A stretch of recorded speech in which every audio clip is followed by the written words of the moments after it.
Hello అండి. అందరికీ నమస్కారం. ఏజెడ్ హోమ్ ఫుడ్స్‌కి స్వాగతం. అందరూ బాగున్నారండి?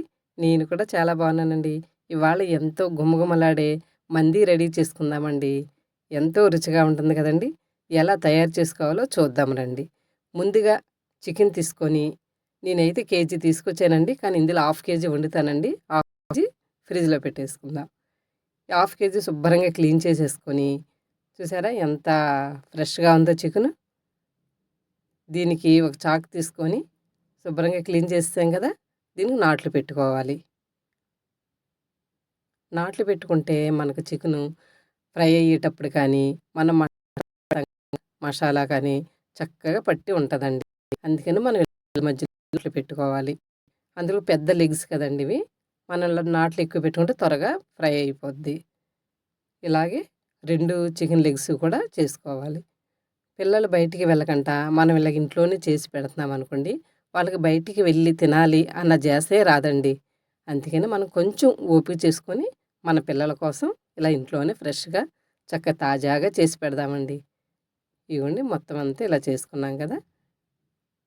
అలా దగ్గరగా కొంచెం కొంచెంగా నాట్లు పెట్టేసుకోవాలి. ఇప్పుడు ఒక గిన్నెలో నీళ్లు పోసుకొని, కొంచెం కల్లుప్పు వేసుకోవాలి.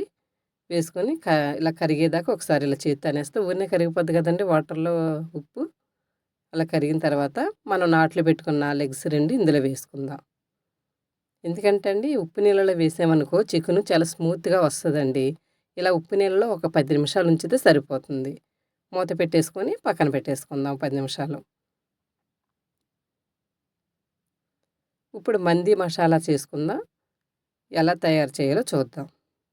మిక్సీ జార్ పెట్టుకొని ఇగోండి ఈ దినుసులన్నీ వేసుకోవాలి. ఒక స్పూన్ జీలకర్ర, ఒక స్పూన్ మిరియాలు, 2 ఇంచులు దాచిన చెక్క, ఒక స్పూన్ ధనియాలు, 6 లవంగాలు, చిన్న జాజికాయ ముక్క, 6 యాలకులు, ఇంచు శొంఠి, అల్లం బదులు శొంఠి వేస్తున్నామండి. మొత్తం అన్నీ కలిపి మిక్సీ పట్టేసుకుందాం. మెత్తగా గ్రైండర్ చేసుకుంటే మనకి మంచి సువాసన వస్తదండి. ఇందులోనూ శొంఠి ఉంది కదండీ! గమ్మత్తైన స్మెల్ బావుంటుందండి. చూసారా ఎంత మెత్తగా నలిగిపోయిందో మసాలా. ఇలా ముందుగా ప్రిపేర్ చేసేసుకోవాలి మసాలా. చికెన్‌కి అయితే ఈ జాపత్రి అన్నీ ఏస్తాం గదండీ! దీనికి అవసరం లేదండి. ఇలా ఈ మసాలా మనకు కరెక్ట్‌గా సరిపోద్ది. ఒక ప్లేట్ తీసుకొని ఒక 2:30 స్పూన్లు మసాలా వేసుకోవాలి.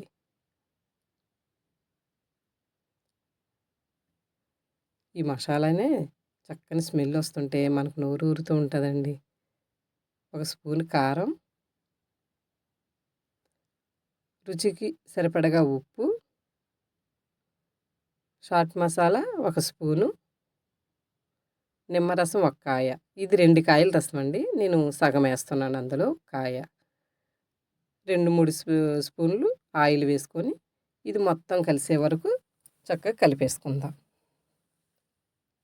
2 లెగ్స్‌కి సరిపడగా ఈ మసాలా అండి. మొత్తం అంతా కలిపేసుకుందాం. ఒకవేళ కొంచెం మిగిలినా ఏం పర్వాలేదండి. పక్కన పెట్టుకోవచ్చు. ఇలా మొత్తం అంతా కలిపేసుకోవాలి. ఇంకా మనం ఇలా ఇంట్లో చేసి పెడితే మన పిల్లలకి బయటికి వెళ్ళాలన్న ధ్యాస రాదండి. అందుకనే బయట వాళ్ళు ఎలా చేస్తారో ఏంటో మనకు తెలీదు కదండీ! ఏ చేతులతో చేస్తారు? ఏ ఆయిల్‌లో ఫ్రై చేస్తారో? ఎలా చేస్తారో అని మనకు కొంచెం లోపల భయమేస్తది. ఆ కిచెన్‌లో అవన్నీ ఎలా ఉంటాయో మనకు తెలీవు. అయన్నీ గొడవ మనకెందుకండి? మన ఇంట్లో మనమే చేసి పెట్టుకున్నామనుకోండి, పిల్లలకి ఆరోగ్యంగా ఉంటారండి. చక్కగా వాళ్ళకి మంది తిన్నామన్న ఇది కూడా తృప్తి కూడా ఉంటుంది. ఇలా మసాలా అంతా ఆ ముక్కలకి పట్టించేసుకోవాలి. చూసారా నాట్లు పెట్టాం కదా! అందులో కూడా మసాలా చక్కగా వెళ్తది. అందుకనే దగ్గరగా పెట్టుకున్నామనుకోండి, మసాలా, కారం అంతా వెళ్ళి మనం ఫ్రై చేసుకునేటప్పుడు వేగడం కూడా త్వరగా వేగిపోతుంది. తినేటప్పుడు మంచి రుచితో బావుంటుంది. ఇలా రెండిట్లికి కూడా ముక్కలకి పట్టించేసుకోవాలి. కొంచెం శ్రమ అనుకోకుండా చేసుకోవాలండి. మనం తింటానే కదండీ! మన ఆరోగ్యం మన చేతుల్లోనే ఉంటదండి. ఎవరో చేతుల్లో పెట్టడం ఎందుకంటే డబ్బులు ఖర్చు పెట్టుకొని, ఆయిల్ అవి మన బయట ఆయిల్ పడకపోతే ఆరోగ్యము పాడు చేసుకోవడం ఎందుకండి? ఇలా ఇంట్లో అనుకోండి, మనకు నచ్చిన ఆయిల్‌లో మనకు నచ్చిన కారాలు, ఉప్పులు మనకు నచ్చినట్టుగా వేసుకొని చేసుకున్నామనుకోండి, చక్కగా ఉంటుంది. మన చేతులతో చేసి పిల్లలు సంతోషంగా తింటా ఉంటుంటే, మనకి ఎంత తృప్తిగా అనిపిస్తదండి. వాళ్ళ ఇష్టంగా తింటా ఉంటుంటే. అది సరిపోదండి మనకి. ఇగోండి ముక్కలు మొత్తం ఇలా పట్టించేసాం గదా! ఈ 2 లెగ్స్‌ను ఒక గిన్నెలో వేసి పెట్టుకొని మూత పెట్టేసుకోవాలి. ఇది మూత పెట్టుకొని ఫ్రిడ్జ్‌లో ఒక గంట ఉంచుకుందామండి. ఉంచుకుంటే చక్కగా మగ్గి ఉంటుంది. ఇలా మూత పెట్టేసుకొని గంట ఉంచుకోవాలి. గంట తర్వాత ఇడ్లీ పాత్ర తీసుకున్నానండి నేను. అది ఆవిరి మీద ఉడకబెట్టుకోవాలండి ఆ లెగ్స్. అందుకని 3 గ్లాసులు నీళ్లు పోస్తున్నానండి. 3 గ్లాసులు పోస్తే మనకి ఆవిరి కరెక్ట్‌గా వస్తది. ఇలా బెజ్జాల గిన్నె తీసుకోవాలి. ఎందుకంటే ఈ బెజ్జాల నుంచి వచ్చిన ఆవిరితోటే ఆ చికెన్ చక్కగా ఉడికిద్దండి. మనం ఇడ్లీ ఎలా ఉడకబెట్టుకుంటాం, సేమ్ ఇంచుమించు ఈ లెగ్స్ కూడా అలా ఉడకబెట్టుకోవాలి. ఈ ఒక 25 నిమిషాలు, 30 నిమిషాలు ఉంచుకోవాలండి. ఉంచితే చక్కగా ఉడికిపోయి ఉంటుందండి. ఇలా చక్కగా పెట్టుకోవాలి. పెట్టేసుకొని కరెక్ట్ మూత పెట్టేసామనుకోండి. చూసారా మీతో మాట్లాడుతూ చిన్న తీసుకొచ్చి పెడుతున్నాను నేను. దీని మూత దీనికి పెట్టేద్దామండి. అప్పుడు ఆవిరి బయటికి వెళ్ళకుండా చక్కగా కుక్ అవుతుందండి చికెను. కరెక్ట్‌గా 25 నిమిషాలు, 30 నిమిషాల తర్వాత చూద్దాం చూడండి. ఎంత చక్కగా ఉడికిపోయి ఉన్నాయో. చూసారా? మీకు ఫోర్క్‌తో గుచ్చి చూపిస్తాను చూడండి. చూసారా? ఎంత ఎంత స్మూత్‌గా ఉడికిపోయిందో ముక్క. అంతేనండి. ఇలా ఉడికిందని స్టవ్ ఆఫ్ చేసేసుకోవాలి ఇంక మనం. పక్కన వేరే పెనం పెట్టుకొని 2, 3 టేబుల్ స్పూన్ల ఆయిల్ పోసుకోవాలి. ఈ ఫ్రైకి ఎక్కువ ఆయిల్ పట్టదండి. కొంచెం సరిపోతుంది. వేసుకొని ఇది పెనమంతా అంటుకునేలా చూసుకోవాలి. ఎందుకంటే లెగ్గు అంటుకోకూడదు కదా! అందుకని ఆయిల్ ఉందనుకోండి లెగ్ ఎక్కువ అంటుకోదు పెనానికి. ఇప్పుడు మనం ఆవిరి మీద ఉడకబెట్టుకున్న లెగ్గులు తెచ్చుకొని ఇక్కడ ఇందులో వేసుకొని ఫ్రై చేద్దాం.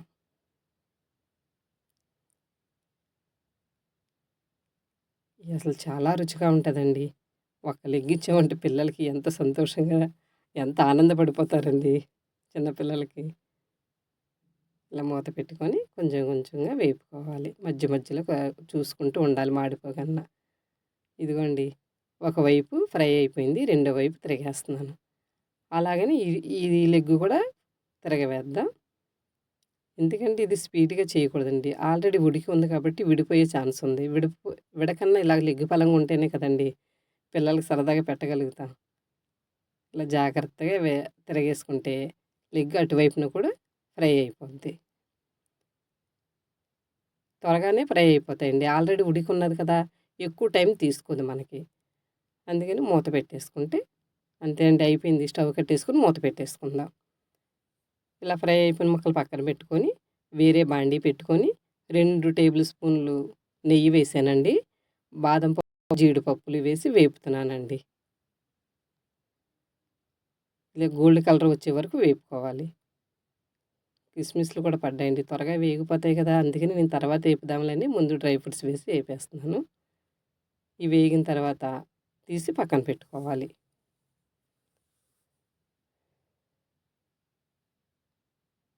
ఇప్పుడు కిస్మిస్‌లు కూడా వేసుకుందాం. ఆల్రెడీ వేడెక్కువుంది కదండీ ఆయిలు. త్వరగానే పొంగిపోతాయి చూడండి. కిస్మిస్‌లు అలా వేయగానే వేడి తగలగానే పొంగిపోతాయండి. అలా అన్నీ జాగ్రత్తగా తీసేసుకుంటే మాడకంట చక్కగా ఉంటది. ఒక గిన్నె పెట్టుకొని గ్లాసున్నర బియ్యానికి వండుతున్నానండి నేను ఇవాళ. గ్లాసున్నర బియ్యం ఏసుకున్నాను. కానీ పనమ్మాయి గుర్తుకొచ్చి ఇంకా కొద్దిగా ఏసానండి. గ్లాసున్నర బియ్యం శుభ్రంగా కడిగేసి ఇలా నానబెట్టుకోవాలి. ఇప్పుడు మనం డ్రై ఫ్రూట్స్ అన్నీ తీసేసాం కదా! ఇదే నెయ్యి అలా ఉంచేసుకొని, ఆ నేతిలోను 2, 3 స్పూన్లు ఆయిల్ పోసుకుందాం.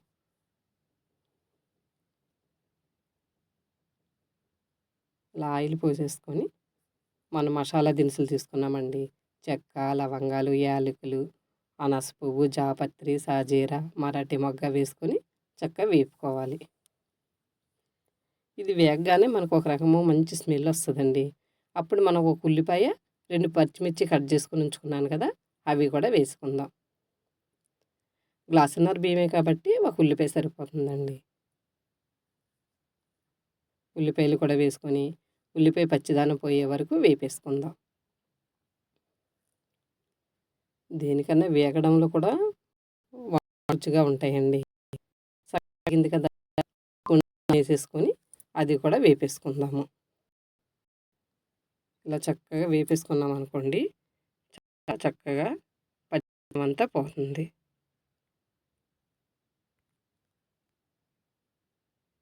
పచ్చిదనం పోయే వరకు వేపుకుంటే బాగా రుచిగా ఉంటుంది. ఒక స్పూను మంది మసాలా వేసుకొని ఇది కూడా కొంచెం కలుపుకోవాలి. ఒక టమాటా ముందుగా మనం కట్ చేసుకొని మిక్సీ పట్టి ఉంచుకున్నాము, అది కూడా వేసుకొని పచ్చిదనం పోయే వరకు చక్కగా వేపుకోవాలి. టమాటా వాటర్ ఉంటుంది కాబట్టి కొంచెం టైం తీసుకుంటుంది, కానీ టమాటా పులుపు వచ్చి చక్కగా తెలియని పులుపుతోటి చాలా రుచిగా ఉంటుందండి రైసు. ఎక్కువ టమాటా వేసినా బాగుండదు, ఒక్క టమాటా సరిపోతుంది. ఇలా చక్కగా వేగాలి, ఆయిల్ పైకి వచ్చే వరకు వేపుకోవాలి.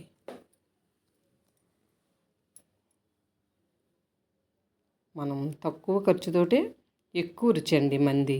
చాలా చక్కగా ప్లెయిన్గా, చక్కగా ఘాటు లేకుండా చాలా చక్కగా స్మూత్గా ఉంటుందండి రైస్ కానీ, ఇందులో ఫ్రై ముక్కలు కానీ చాలా బాగుంటాయి. ముందుగా మనం తీసుకున్నాం కదా, ఉడకబెట్టి ఉంచుకున్నాం కదా చికెను, దాన్ని వాటర్ వచ్చింది కదా మనకి, ఆ వాటర్ ఇందులో వేసుకున్నాం. గ్లాసు బియ్యానికి గ్లాసున్నర నీళ్ళు చొప్పున 3 గ్లాసులు వాటర్ పోసుకోవాలి. 3 గ్లాసులు వాటర్ వేసుకొని తగినంత ఉప్పు వేసుకోవాలి. దీనికి